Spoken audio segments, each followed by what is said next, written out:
When we were little, people asked us all the time, what do you want to be when you grow up? Or where do you see yourself in 5 to 10 years? What will your life be like in 5 to 10 years maybe? And the reason for this is because when we are young, or when we see the youth, we see untapped potential. We see opportunity and a bright future.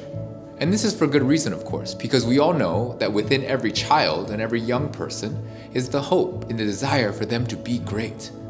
That the design for them to be great is in them. And we hope for that.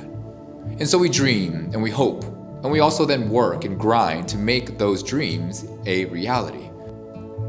But interestingly, it seems that we as Christians, and therefore as a church, that maybe we don't dream as much when it comes to our faith and our community. That we don't hope in the same way as we do when we love a child or a young person. And I think this is most true when you look at the way that we pray as Christians. We pray often for the brokenness and the hurt and the pain of our lives, as we ought to.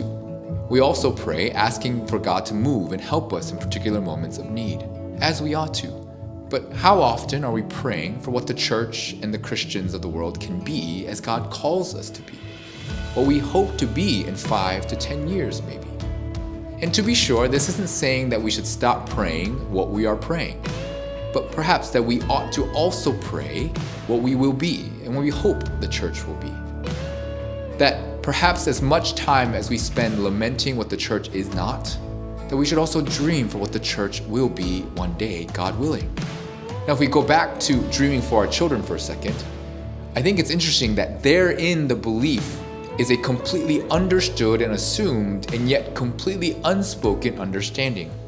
That same person brimming with potential and overflowing with hope that we dream for is also at the same time totally and utterly and completely not there yet. That they're not even actually close to what we hope that they one day might become. But we do not fail to dream for them. And we dream for them so much more, it seems, than we lament their shortcomings, don't we?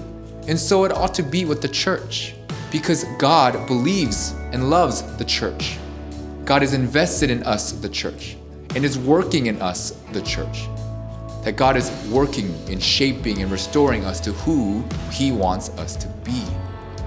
And so, Arche, would you join us in this sermon series as we dream along with God, in hoping that we will indeed one day become what He wants us to be. In this next sermon series, Dare to Dream.